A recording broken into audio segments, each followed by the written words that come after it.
Olá, amores! Eu sou o Cauim. Eu sou o Ianin. E depois que você ouviu, não dá mais pra desouvir. Olá, amores! Tudo bem, meus queridos? Oi, tudo bom? Como é que tá vocês? Como é que vocês estão, né? Como é que vocês têm passado?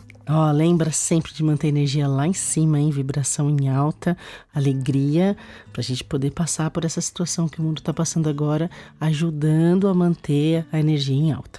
Beleza? Isso. E hoje nós vamos começar fazendo uma pergunta a vocês. Nós vamos perguntar para vocês. Pensa um pouco. Onde está a semelhança entre nós e Deus? Esse é o tema do programa de hoje. Você já pensou nisso antes? Onde está a semelhança entre nós e Deus? Já olhou para isso? Já se perguntou qual a sua semelhança com Deus? Então vamos olhar definitivamente para isso? Definitivamente, de uma vez por todas, vamos olhar para isso. Que tal? Vamos buscar então até encontrar uma forma de termos a certeza de que não estamos enganados sobre Deus, sobre os pensamentos de Deus, sobre a sua condição de nos proteger, sobre a sua presença em nossa vida e sobre as possibilidades de nos sentirmos em acordo com a vontade de Deus, sem sentir que de alguma forma a nossa liberdade possa ser ameaçada. Vamos olhar para isso? Vamos então nos concentrar nessa conversa, que talvez seja, acho que é a conversa que mais exige abertura para que possamos realmente nos comunicar, né? É uma conversa que exige muita abertura para conversarmos sobre o que é de mais importante em nossa vida, o que tem de mais importante em nossa vida, que é, ao mesmo tempo, é indizível, né? É impossível de traduzir simplesmente com palavras ou por processamentos, analíticos, de associações de dados intelectuais, né? De pensamentos separados ou individuais. Pensamentos individuais vão ter muita dificuldade de compreender essa conversa ou de gerar abertura para essa conversa. Sim. O que o mundo normalmente ou comumente chama de vida ou de realidade é tudo o que os sentidos percebem. É isso. Em termos de imagens, sons, movimentos, e isso parece assim, inquestionável. Ou seja, isso é a vida, isso é a realidade de cada um, porque ver com os próprios olhos ou tocar com as próprias mãos, isso é considerado a garantia de contato com os fatos. Parece que se você viu, se você tocou, parece que aquilo é real e que você entrou em contato com os fatos. Além disso, a fonte de todo discernimento de valor, que a gente sempre fala que tem que desenvolver discernimento de valor, e a fonte de todo o processo de significação de todos os itens, das ocorrências, do cenário, né, do mundo que a gente vive, todo o discernimento de valor e todo o processo de significação está no sistema de pensamento que cada um constrói a partir de um processo individual de formação de uma personalidade, a partir das relações de cada um com a sua história pessoal e a sua história particular. É assim que se faz o processo de significação ou de discernimento de valor. Então, dessa forma, nesse processo, desse jeito, tudo se estabelece e determina a maneira como cada indivíduo se reconhece, como cada um se identifica e como cada um se autoprotege de qualquer ameaça a esse sistema de pensamento que ele gerou, sabe? E que parece agora representar a sua própria identidade, sabe? Agora parece que a identidade de cada um é aquilo que lhe formou. Mas, se cada um entende a vida e entende a si mesmo através de um processo totalmente individual, em uma história estritamente pessoal, e se ainda cada pessoa for um resultado genético, né, entre um pai e uma mãe, onde entra Deus nessa história? E onde está a nossa semelhança com Deus? Como é que a gente pode atribuir os reais valores a todos os nossos relacionamentos, sabe? Reconhecendo todos os relacionamentos.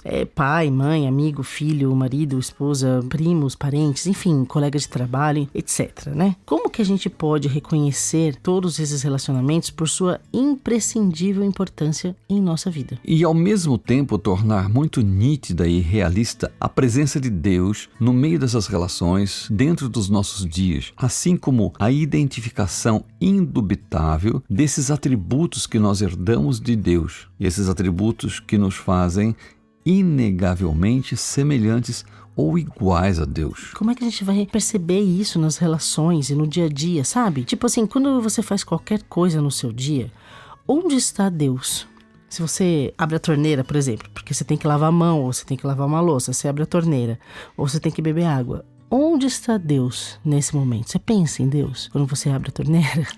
Quando você está lavando o corpo no banho, onde está Deus? Quando você está guardando o carro na garagem, passeando com o cachorro, fazendo comida, qualquer coisa no seu dia.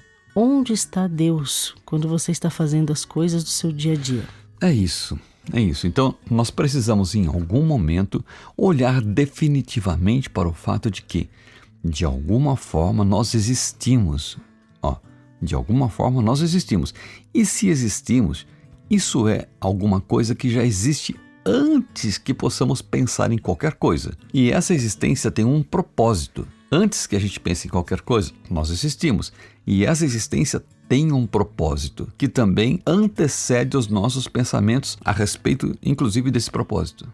Ok? Então, o fato de não olharmos para isso e de passarmos o que chamamos de dia e o que chamamos de noite, envolvidos em atividades físicas ou mentais, né? Você passa o seu dia e sua noite envolvidos em atividades físicas ou mentais, que em um chamado tempo mantém a nossa mente ocupada. Isso tudo não faz com que o propósito da nossa existência passe a ser qualquer coisa determinada por esse expediente que inventamos e que preenche esse tal de tempo.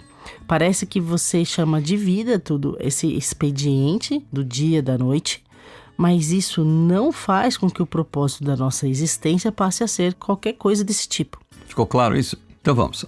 Não podemos olhar para isso imaginando que a verdade sobre a nossa relação com Deus depende do que cada pessoa pensa ou acredita.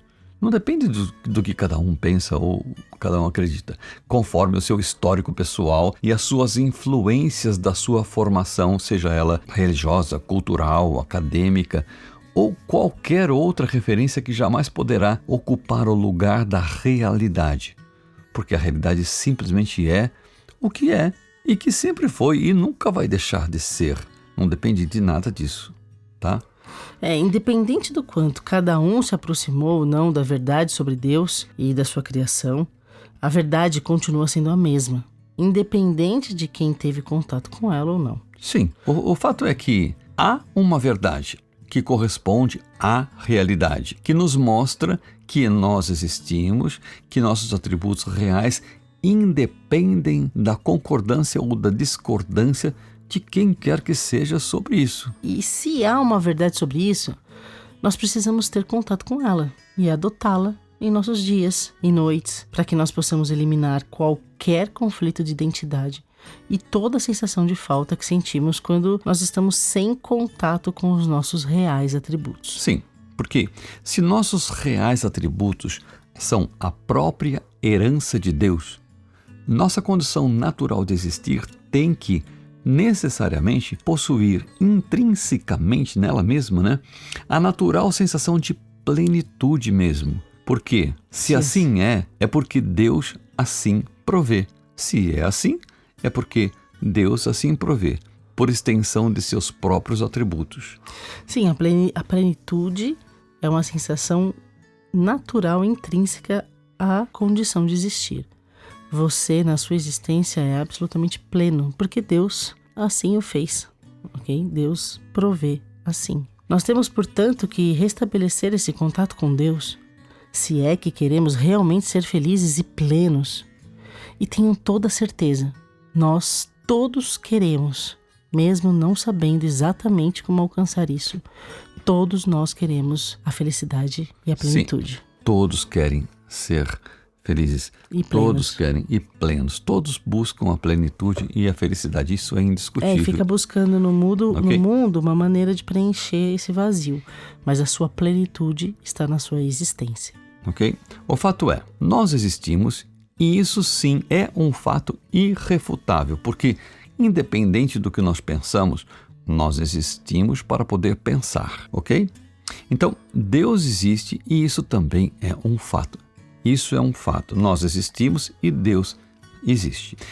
Não é difícil de sentir e perceber esse fato, porque não é difícil sentir e perceber que não criamos a nós mesmos. é fácil de olhar para isso e ver que nós não criamos a nossa existência, entende? Da mesma maneira, não é difícil aceitar essa infinita grandeza da existência universal, né? Sim. Assim como não é difícil olhar para alguém que se vê como um indivíduo e ver que não se pode esperar que ele tenha respostas universais a partir da sua individualidade. Sim. Né? Um indivíduo, ele vai ter... ele está fechado em pensamentos individuais, então não tem como ele ter respostas universais. Sendo assim, nós precisamos admitir que há algo a ser encontrado em nós, Sim. algo que transcende os estreitos limites da individualidade. A gente precisa transcender a individualidade. Sim. Transcender esses limites da individualidade. Nós precisamos localizar em nós alguma coisa que transcende esses limites muito estreitos da individualidade. Se nós fomos criados por Deus, tem que haver algo em nós que nos conecta com essa realidade divina, com essa realidade de Deus, e que nos traz o que vem dessa realidade, ou seja, que vem desse fato de que há algo de semelhante ou algo de igual entre Criador e criatura. Pois é, porque não faria sentido Deus criar um universo existencial sem limites e colocar um insignificante indivíduo dentro disso para se virar com isso, com esse universo existencial, né? Você olha assim, a existência universal é uma coisa incrível, não tem limites, é muito grande, é uma grandeza infinita, né? Aí ele põe lá um indivíduozinho para lidar com tudo isso. Se vira aí com tudo isso. Deus não seria confiável nem amoroso se ele tivesse feito isso, se tivesse colocado um indivíduozinho para lidar com todo o universo existencial. Deus é amor e o amor não é assim. Entenderam? Deus é amor e o amor não é assim, gente.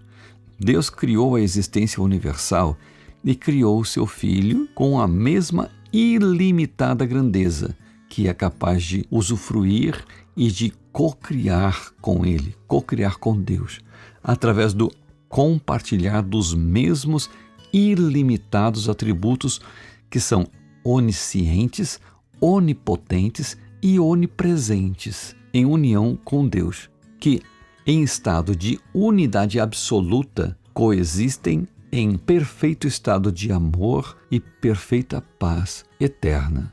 Não é legal isso? Nossa, e isso tudo que você falou, obviamente, essa não pode ser uma instância de corpo. Nem para nós, nem para Deus. Sim, certo? Claro. A nossa semelhança com Deus não está no corpo, mas está no espírito. Sim. Lógico. É claro. A nossa semelhança com Deus está no espírito, não no corpo. Sim. A nossa semelhança está no que é de real em nós. E nossa realidade é plenamente espiritual, assim como a realidade de Deus. Se a realidade de Deus é espiritual, a nossa também tem que ser. Sim. A nossa realidade é espiritual. Não tem nada a ver com corpo, ou forma ou matéria. É muito fácil de entender isso, gente. É lógico. Deus não é um corpo, ok? Claro, Deus não é um corpo. E, portanto, nós também não somos um corpo. Claro, mas é lógico, se Deus não é corpo, nós também não somos. Isso, nós somos espírito e Deus também é espírito. E espírito não tem imagem e, portanto, não tem forma. É isso. Né? Espírito é realidade abstrata, ele é abstrato. É porque essa coisa, somos semelhantes a Deus, mas como assim? Mas como assim, né? Se um corpo, então Deus não tem corpo, mas a gente tem, entendeu? Então assim, Deus não é um corpo e, portanto, nós também não. Nós somos espírito, e Deus também. Espírito não tem imagem, portanto, não tem forma. Espírito é realidade abstrata e una, sendo, portanto, inseparável e indivisível. Então, o corpo é a ilusão da imagem concreta, que parece tornar as coisas separadas por espaços imaginados para justificar e tentar provar que a separação é possível.